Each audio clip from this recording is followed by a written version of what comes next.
Hello everyone, आप सभी का बहुत बहुत स्वागत करती हूँ लोचन एकेडमी में। टॉपिक क्या है हमारा? भारतीय प्रतिस्पर्धा आयोग, जिसे सीसीआई भी कहा जाता है। तो यह टॉपिक चर्चा में क्यों है?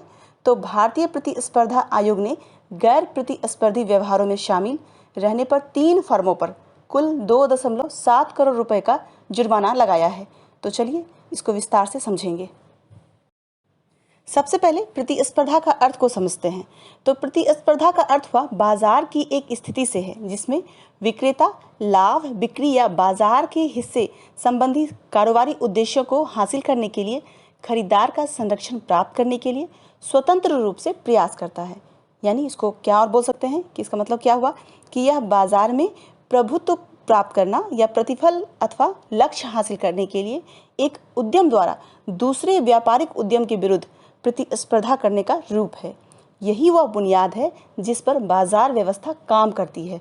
मतलब जहाँ पे बाजार का जो अर्थव्यवस्था है वो कारगर ढंग से किस प्रकार काम करे। ठीक है। देश के आर्थिक विकास के मद्देनज़र संसद द्वारा 13 जनवरी 2003 को प्रतिस्पर्धा अधिनियम 2002 को लागू किया गया था। ठीक है। 14 अक्टूबर 2003 से केंद्र सरकार द्वारा भारतीय प्रतिस्पर्धा आयोग सीसीआई की स्थापना की गई थी। इसके बाद प्रतिस्पर्धा अधिनियम 2007 द्वारा इस अधिनियम में संशोधन भी किया गया था।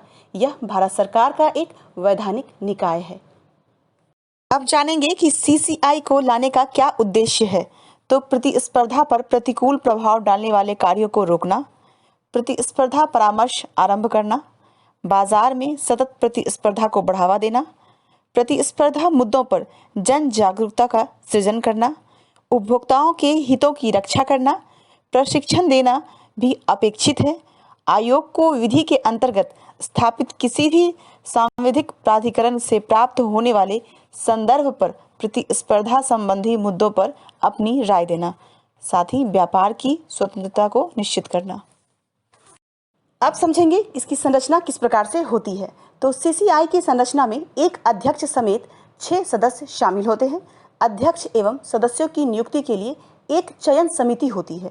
केंद्र सरकार इस चयन समिति द्वारा सुझाए गए नामों की सूची में से अध्यक्ष एवं सदस्यों की नियुक्ति भी करती है। अध्यक्ष एवं सदस्यों का कार्यकाल जो होता है वो कार्यकाल 5 वर्ष या 65 वर्ष की उम्र तक से पहले होता है। इस संगठन का मुख्य कार्य क्या है कि स्वच्छ प्रतिस्पर्धा को बढ़ावा देना ताकि बाजार उपभोक्ताओं के हित का साधन बनाया जा सके। इसके चयन समिति की संरचना में कौन कौन होते हैं? तो अध्यक्ष और सदस्य होते हैं। अध्यक्ष के अंतर्गत भारत के मुख्य न्यायाधीश या उनके द्वारा नामित व्यक्ति होते हैं। इसके सदस्य कौन कौन होते हैं? तो कॉर्पोरेट कार्य मंत्रालय के सचिव, दूसरा विधि एवं न्याय मंत्रालय के सचिव और तीसरा अर्थशास्त्र, कानून, व्यवसाय आदि के 2 जानकार व्यक्ति होते हैं। अब समझेंगे कि प्रतिस्पर्धा विरोधी समझौते और दुरुपयोग के मामलों में आयोग जो है वो किस प्रकार के आदेश पारित कर सकता है। तो पहला क्या है कि मुआवजा प्रदान करवाना, फिर समझौते में सुधार लाना, प्रतिस्पर्धी विरोधी समझौते की जांच करके प्रभावित अंतरिम राहत प्रदान करना, उद्यम के सकल कारोबार का अधिकतम 10% जुर्माना और कार्टेल के संबंध में कार्टेल से प्राप्त लाभ की 3 गुना राशि अथवा उद्यम के सकल कारोबार का 10% जो भी अधिक हो। यदि कोई उद्यम प्रभावशाली स्थिति का लाभ उठा रहा है तो केंद्र सरकार इसके विभाजन की संस्तुति करता है। अधिनियम के क्या मुख्य प्रावधान हैं इसको भी समझेंगे। तो प्रतिस्पर्धा नीति के प्रावधानों के अनुसार भारत सरकार ने प्रतिस्पर्धा अधिनियम अधिनियमित किया है। उपभोक्ताओं के हितों की रक्षा करें और भारत के बाजारों में अन्य प्रतिभागियों द्वारा किए जा रहे व्यापार की स्वतंत्रता सुनिश्चित करें। अधिनियम प्रतिस्पर्धा रोधी करारों को निषिद्ध करता है और यह अधिनियम कारोबारी संगठनों के विभिन्न रूपों को विनियमित करता है और उसके निर्माण पर प्रतिबंध नहीं लगाता है। यदि कोई व्यक्ति आयोग के किसी आदेश का या किसी शर्त या प्रतिबंध का जिसके अधीन इस अधिनियम के तहत किसी मामले से संबंधित कोई अनुमोदन, मंजूरी, निर्देशन या छूट दी गई हो या इस अधिनियम के अधीन किसी दंड का भुगतान नहीं करता है तो वह सिविल कारावास में दंड का भागी हो सकता है।